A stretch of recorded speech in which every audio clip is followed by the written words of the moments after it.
جس طرح رسول اللہ صلی اللہ علیہ وسلم کے اندر بعض خصوصیات ہیں، اسی طرح امت محمدیہ کو بھی اللہ رب العزت نے بعض خصوصیات سے ودیت فرمایا۔ ایک تو یہ کہ ہم نے جس نبی کا کلمہ پڑھا، ایک رشتہ داری ہوتی ہے رحم کی، ایک ہوتی ہے دودھ کے ساتھ، ایک ہوتی ہے چچا خالہ ماموں اوپر والے رحم کے رشتوں سے۔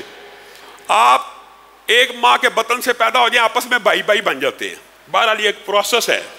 لیکن رسول اللہ صلی اللہ علیہ وسلم کی امت کی ایک خصوصیت ایسی ہے جو اس کو دیگر تمام امتوں سے ممتاز کر دیتی ہے، وہ کیا ہے؟ انما المؤمنون اخوہ۔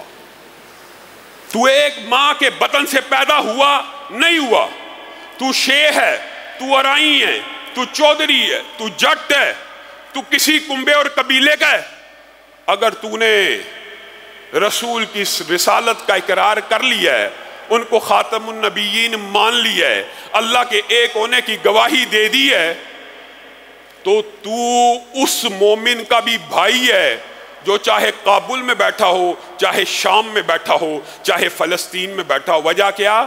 وجہ کلمہ طیبہ ہے، وجہ گواہی ہے، وجہ شہادت ہے۔ اگر آج ہم امت محمدیہ صرف اس فلسفے کو سمجھ لے، انما المؤمنون اخوہ، آپ میرے بھائی ہیں، کیا یہ چھوٹی بات ہے؟ بھائی تو وہ ہوتا ہے جو بچپن میں ساتھ پلا اور بڑا ہو، بھائی تو وہ ہوتا ہے جو دودھ شریک ہو، جس کی ماں سانجی ہو، جس کا باپ سانجا ہو۔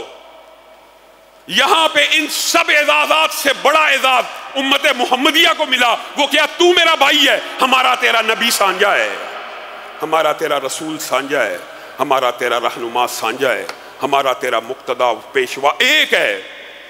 یہ وہ خصوصیت ہے جس خصوصیت کا مقابلہ دنیا کی کوئی قوم، کوئی امت نہیں کر سکتی۔ صحابہ نے اس بات کو جس طرح سمجھا، آج اگر امت محمدیہ صرف یہ ایک فلسفہ سمجھ لے تو انقلاب آ جائے۔ ارائی کو ووٹ ڈالنا ہے، چودھری کو ووٹ ڈالنا ہے، کھوکھر کو ووٹ ڈالنا، میری برادری کا ہے، میرے کنبے کا ہے، اور تیری برادری اور کنبہ اور قبیلہ کوئی چیز نہیں، تیری برادری اور کنبہ اور قبیلہ کلمہ طیبہ ہے۔ مصعب نے کیا کہا تھا؟ اس کو ذرا کس کے باندھنا، اس کی ماں بڑی امیر ہے، اس کو چھڑوائے گی اسلام امیر ہو جائے گا۔ ہائے مصعب، اسلام نے تجھے اتنا سنگ دل کر دیا، اپنے سگے ماں جائے بھائی کو نہیں پہچانتا۔ مصعب نے امت محمدیہ کی خصوصیت کو بیان کرتے ہوئے کہا تھا، خاموش ہو جا، میرا بھائی تو نہیں بلکہ وہ ہے جو تجھے باندھ رہا ہے۔ یہ کلمہ طیبہ ہے۔ ہم آپس میں کیسے بھائی ہیں؟ اور میرے ذہن میں شیخ عبد المنان نور پوری رحمہ اللہ کی ایک بات ذہن میں آ گئی۔ ان کا ایک داماد تھا، ان کا شاگرد تھا، داماد بھی تھا اور شاگرد بھی تھا۔ اس نے ان کی بیٹی کو طلاق دے دی۔ طلاق ہو جانے کے کچھ عرصے کے بعد اس نے پیغام بھیجا، میں آپ سے ملنا چاہتا ہوں۔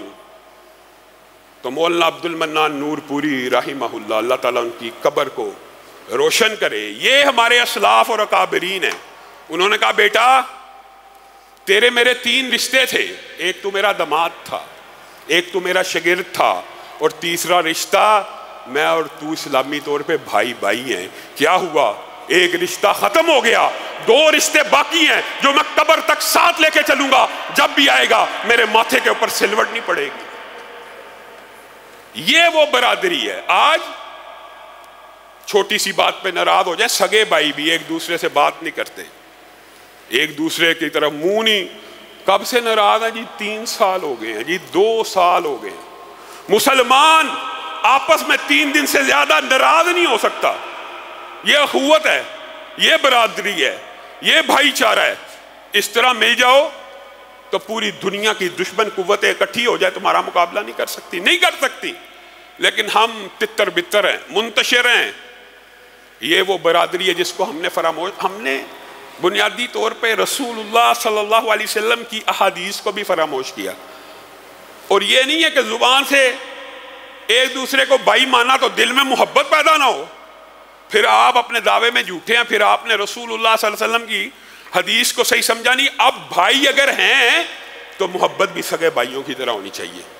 آپس میں محبت بھی سگے بھائیوں کی طرح ہونی چاہیے. یہی اسلام کا اسوہ، یہی وہ مارکے ہیں جن کی تفصیل آپ کے سامنے رکھی کہ بیٹے اور باپ آمنے سامنے کھڑے ہیں. کس وجہ سے؟ لا الہ الا اللہ کی وجہ سے. ایک نے تلوار اٹھائی ہوئی ہے، دوسرا بچا رہا ہے. یہ بات ذہن نشین رکھیے. ہم نے رسول اللہ اور رسول اللہ کی پیشین گوئیوں میں ایک پیشین گوئی یہ بھی تھی، ایک وقت آئے گا میری امت کے اوپر کہ دین پہ چلنا انگاروں پہ چلنے جیسا ہو جائے گا، اور میری سنت پہ عمل کرنا اتنا مشکل ہو جائے گا، اتنا مشکل ہو جائے گا کہ جو تم میں سے اس وقت اس دور میں میری سنت کو تھامے رکھے گا، دین پہ چلتا رہے گا، استقامت کا مظاہرہ کرے گا، اللہ رب العزت کا یہ فضل اور عنایت ہے. صحابہ کا مقابلہ نہیں ہے، لیکن اس دور پر اشوب میں سنت رسول کے ساتھ تمسک اختیار کرنے کا اجر و ثواب اور ترغیب ہے کہ اس دور میں بھی جو میری سنت سے چمٹا رہے گا، دین کے ساتھ تمسک اختیار کرے گا، اس کو 50 کے برابر اجر ملے گا. اب صحابہ تھے، سوال پیدا ہو سکتا تھا، اے اللہ کے رسول 50 امتیوں کے برابر کہ ہم سے مخاطب ہیں، ہم سے بات کر رہے ہیں کہ 50 امتیوں کی بات کر رہے ہیں. تو رسول اللہ صلی اللہ علیہ وسلم نے آپ کو ترغیب دیتے ہوئے یہ بات کہی ہے، آپ کے لیے آج کا وہ دور ہے کہ اے میرے صحابہ تم میں سے 50 کے برابر ان کو اجر و ثواب مل جائے گا. کس چیز کے اوپر؟ سنت کے اوپر چلنے پہ. ہم نے جس کو بڑا معمولی سمجھ لیا، بات آئی ہے ضمنی طور پہ، تو یہ بات سمجھ لیجئے. خلاد بن رافع کی حدیث ذہن سے نکل چکی ہے. آئے، نماز پڑھی، رسول اللہ کو سلام کیا، رسول اللہ نے سلام کا تو جواب دے دیا، لیکن کیا کہا؟ ارجع فصلی فإنک لم تصلی، واپس لوٹ جا، تو نے نماز نہیں پڑھی.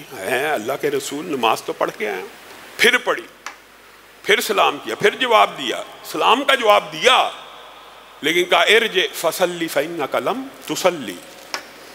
یہ کیا ہو گیا؟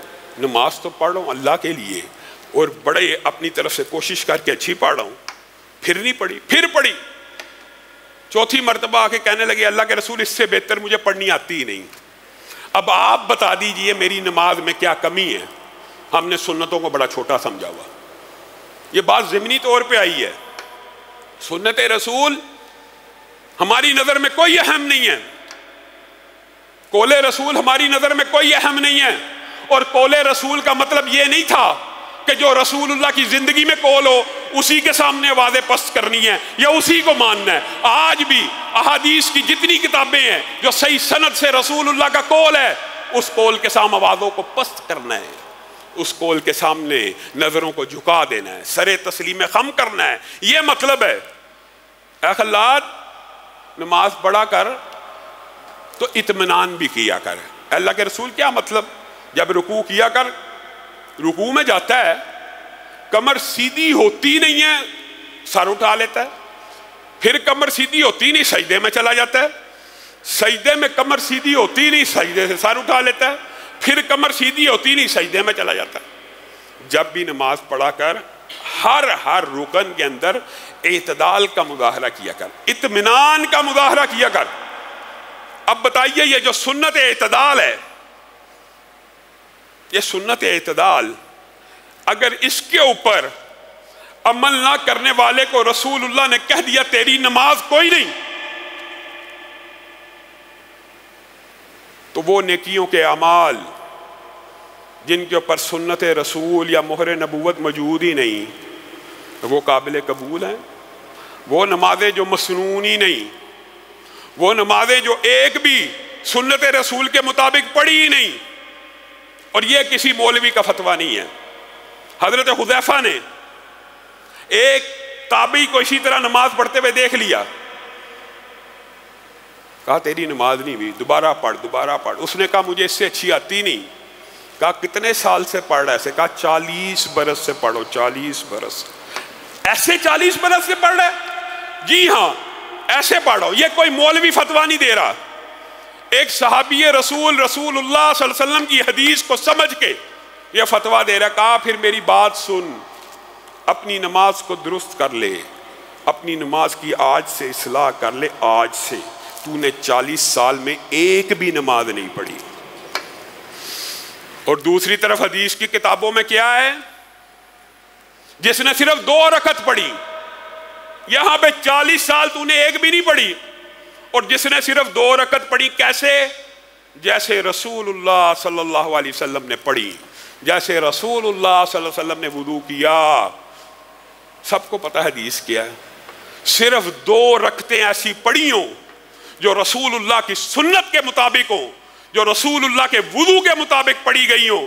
صحیح حدیث کے الفاظ ہیں، اس بندے نے ابھی سلام نہیں پھیرا ہوتا، اللہ تعالیٰ نے اس کے سارے گناہوں کو معاف کر دیا ہوتا. وہ ایسے ہو جاتا جیسے ماں کے پیٹ سے آج پیدا ہوا. آپ نے سنت کو کیا سمجھا؟ کچھ بھی نہیں سمجھا.